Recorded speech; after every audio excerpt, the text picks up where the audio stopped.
All right. Good morning, everyone, and thank you so much for joining us today. We are going to be on page 279 in the Art Scroll for those who are following along. And today's shir should be Le'ilu Nishmas, our dear friend Menachem ben Yisrael Yaakov, as well as my dear aunt Rivka Bas Gavriel Tzvi. It's also today a special yard site for my wife's grandfather. His name is Binyamin ben Avram Menachem Mendel. And as well as Refu Shalema Meshulam ben Sarachel and Refu Shalema Miriam Bas Sarah. Okay, so we are coming on the very, very last and final shir of Shaar Habitachon before we restart again from the beginning. And so we're talking about the 10 levels of bitachon that a person progresses through in order to gain that ultimate level of bitachon that they're looking for.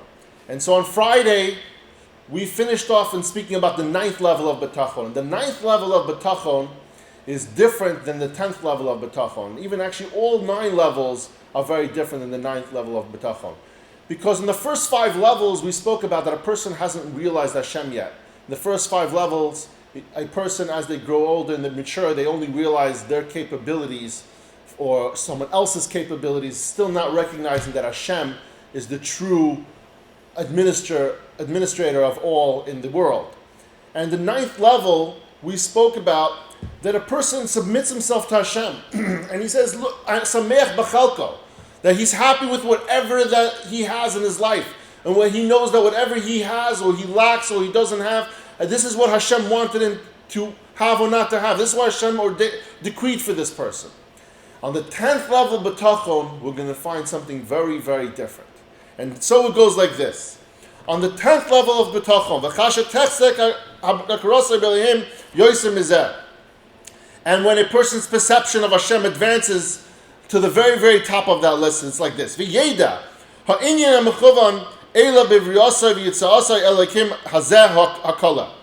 clearly realizes that the purpose for which he was created and for which he departed from the spiritual world, why his neshama came down on Olam Hazeh, why Hashem sent the soul down here into this transitory world. We call this world the transitory world because of this reason. Because a soul comes down onto this earth to fulfill a task. We call it a tafkid in life. And then once it's done, it goes back up to Olam Haba. And what he says is like this, that the 3 reasons why a person comes down on this world, why a soul goes into a physical body in this world. One is to gain knowledge of Hashem's greatness. The second is to withstand the temptations of this world and that are pushing us to rebel against Hashem. And the third one is to devote our entire lives to Hashem and to His mitzvahs and to His Torah. Those are the 3 reasons we come down here. We talk about Aliyas Neshama. Aliyas Neshama is because a neshama, a soul, doesn't have the capability on its own to do anything more than it already has. We spoke about actually last week, we said that it says in the pasuk that it's better for a person to have 1 hour on this world to doing tshuva and doing mitzvahs than an entire lifetime in Olam Haba. Why? Because in Olam Haba, once you're there, whatever it is. Unless you have somebody doing an Aliyas Neshama for you. But while you're on this world, you're able to work on gaining the highest level of Olam Haba possible. And it says, and he recognizes the supremacy of Hashem in the spiritual world. And he will rise to the level at which he despises this world and its methods. And he says that a person on the 10th level, on this world, he doesn't look at anybody and say, look, I'm trying to impress you. I'm doing anything for you. Everything on this world, he's doing only for the soul of Hashem, for the sake of Hashem. And he's looking to impress Hashem. He's looking to be happy with Hashem, to love Hashem and smile every single time just thinking of Hashem. And will submit to Hashem, blessed is He, in his thoughts, his emotion, and his physical actions. We spoke about that a person, when we do mitzvahs, there's the mental part of it, and then there's the physical part of it. And so he will delight in thinking about Hashem always. It's a mitzvah. Mitzvahs to think about Hashem always. And when he's alone, he talks about we talked about when people go out and do his bodados. And when he's alone, because when you're alone, you have the ability uninterrupted to do Hashem's will. And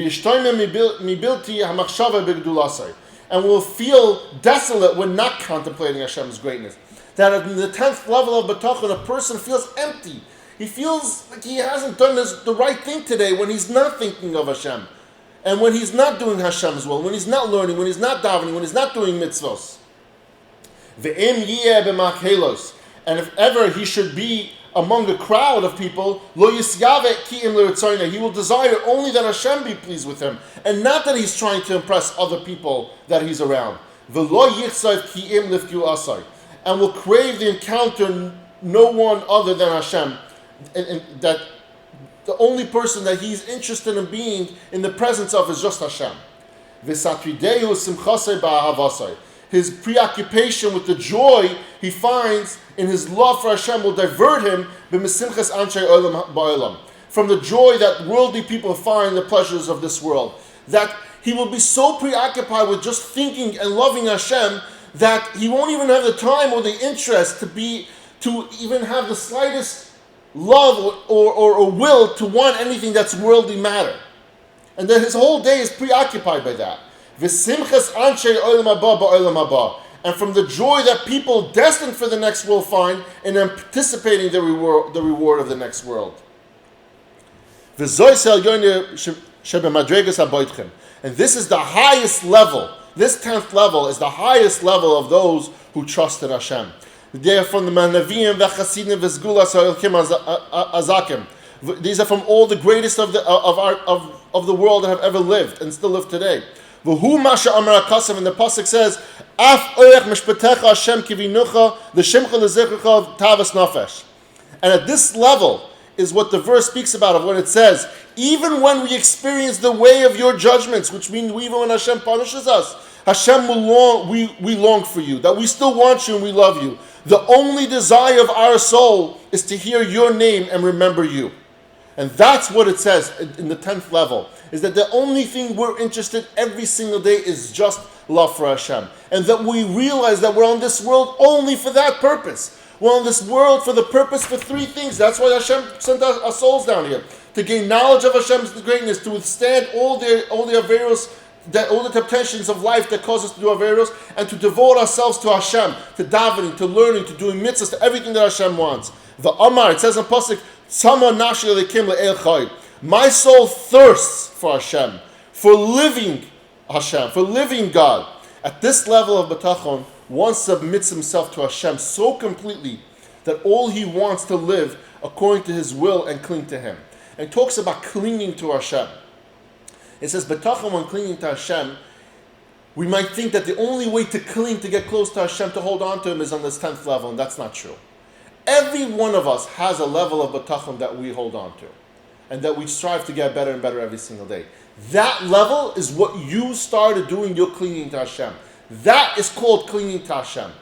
That you don't have to say, oh, if I'm not on the 10th level of bitachon, then I'm not clinging to Hashem. That's not true. Starting from the first level, even when you don't recognize Hashem, but once you realize you have to have bitachon in something, in somebody else, that's already the process of starting to cling to Hashem. It's the process of starting to realize and understanding that at some point you're going to need Hashem, and that's what you have to strive for. And that's the 10th level of bitachon.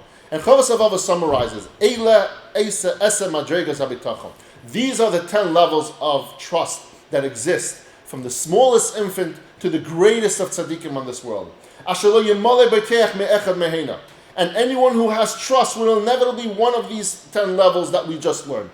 And Rav Av associates these 10 levels with 10 words that we use in psukim throughout Torah and Tehillim that associate together with the word trust. He says over here, it says in the pasuk like this: Umatziunu inyan habitachon b'lashon hakodesh militzim b'adei esab milas. 10 words in lashon hakodesh that we see. Keneged esab madregas ha'ela. These are in comparison to the 10 levels of bitachon in Hashem. Vehein miftach, which means trust. You see that in Tehillim. Umishan is confidence. V'sikva is yearning for Hashem. Umachsa is the shelter. V'sechelis is anticipation. V'chikoi is awaiting. Usmicha is reliance, v'sever is hope, umisad is support, v'chesal, and security in Hashem. And before he finishes the Chavos and Chavos Avavos, he leaves us with a bracha. He says, "Ho'elekim yismeinu min haboitchem alav, hanimsarim ledinoi habanira banista barachmav amen." May Hashem, in His mercy, place us among those who trust in Him, who outwardly and inwardly submit to his judgment. That in your heart and in outside, when you talk to other people, you're submitting to Hashem's judgment in whichever way possible. Nishlam Shaar Habitachon, this completes Shaar Habitachon, Le'el Achron V'Rishon, for the sake of Hashem, the last one, the first one example, the internal one. And he talks about this is the structure of our life. This, everybody, concludes for the very first time in this year, Shaar Habitachon. And we look forward to starting this again and going through it again together. Thank you everyone for joining us today, and I love you all.